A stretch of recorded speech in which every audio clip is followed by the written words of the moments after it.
السلام عليكم ورحمة الله وبركاته. ازيكم حبايبي، عاملين ايه؟ اهلا بيكم في قناة حورية حسن.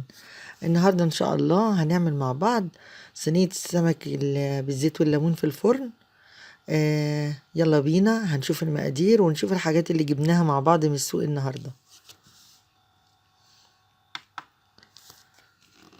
انا نزلت السوق النهاردة مش عارفة هجيب ايه، قعدت اتمشى كده وكل ما الاقي حاجة اشتريها. جبت القرنبيطة ديت، قلت ابقى اعملها في اي يوم كده على الغدا. لقيت السمك جميل بس صغير، قلت مش مشكلة هعمله مشوي.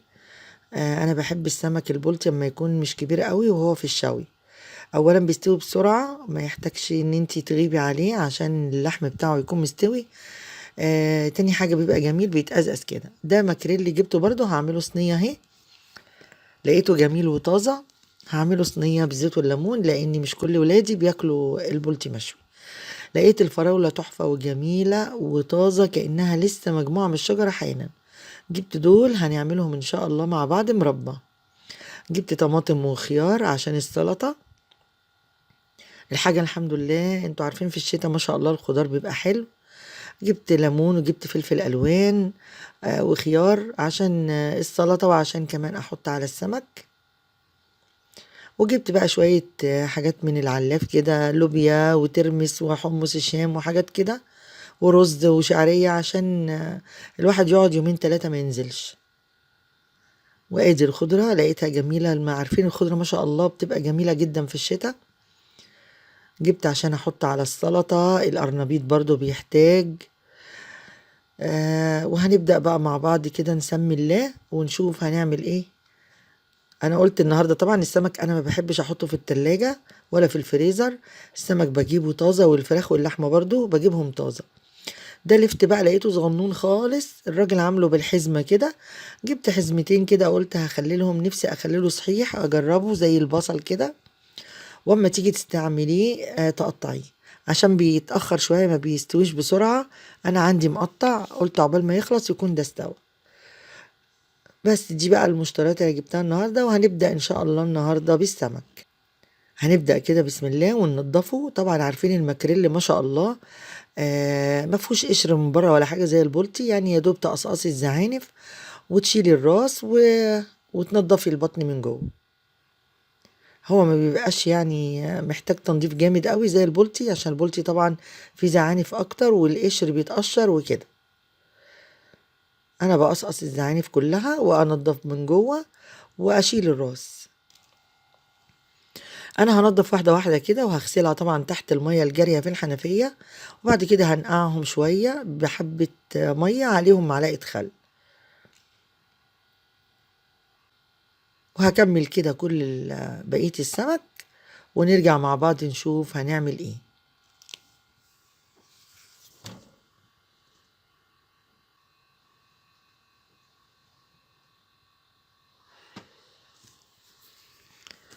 انا كده خلصت السمك كله ونضفته وعصرت عليه ليمون كمان ونقعته شويه.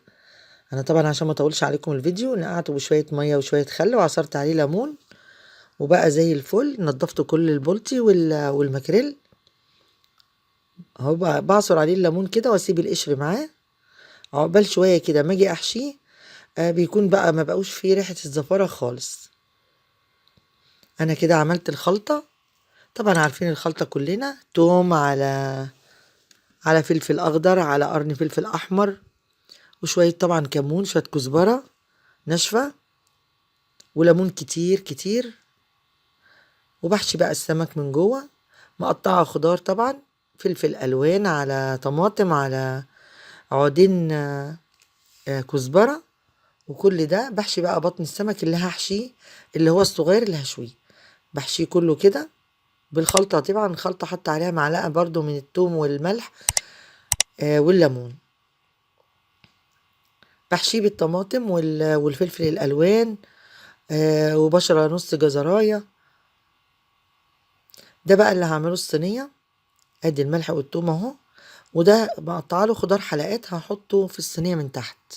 وفي نفس الوقت الخضار بيديله طعم طبعا وبينزل شوية من السوائل، بتساعد ان السمك يستوي بسرعة. انا حطيت البصل من تحت وهحط الطماطم من فوق عشان الطماطم ما تتلسعش بسهولة. وبعدين هرص عليه السمك. طبعا باخد السمك بحشيه طبعا من التوم، ونسيت خالص احط جواه الخضار اللي انا مجهزاه. حشيته بس كده من بره ومن جوه، وطبعا عامله له فتحات علشان يستوي بسرعه، وبدلكه كده من بره بالملح عشان يبقى كله متحيق وما يبقاش ايه دلع، لان لحم الماكريل ما شاء الله بيبقى مليان، فبيحتاج شويه خلطه زياده من بره ومن جوه.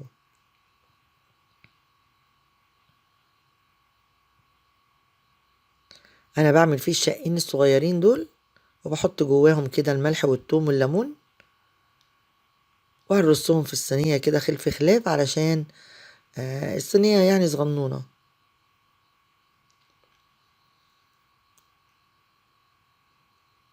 المفروض ان انا كنت هحشيه بالخضار، وانا عامله الخضار مخصوص عشان احشيه زي البولتي، بس نسيت والله، بس مش مشكله طلع جميل.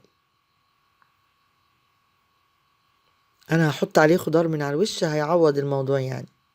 اهو هرص بقى كده اهو الخضار، وهاخد كده شريحتين من الفلفل الالوان احطهم في الفتحات اللي انا حطيت فيها الملح والثوم، هتديله شكل جميل، وفي نفس الوقت بتستوي بتبقى جميله جدا.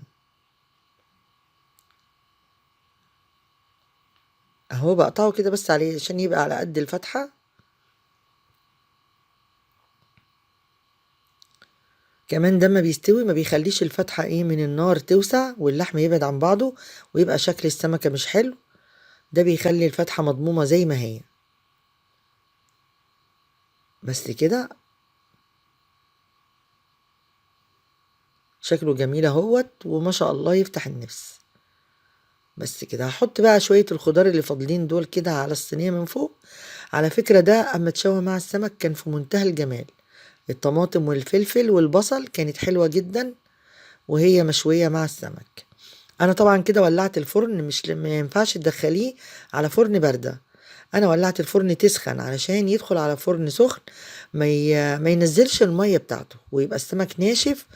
لا هو لا يدخل على فرن سخن فيحتفظ بالمية. هرش عليه كده معلقتين 3 زيت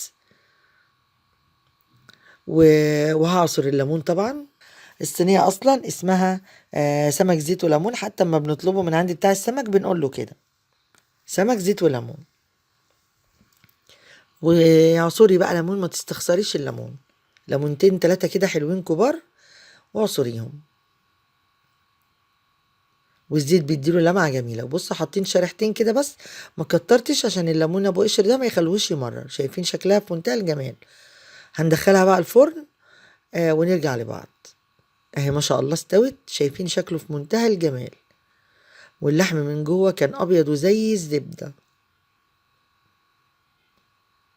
يا رب يعجبكم وتجربوه. ما تنسوش شير ولايك وسبسكرايب لقناة حورية حسن، والسلام عليكم ورحمة الله.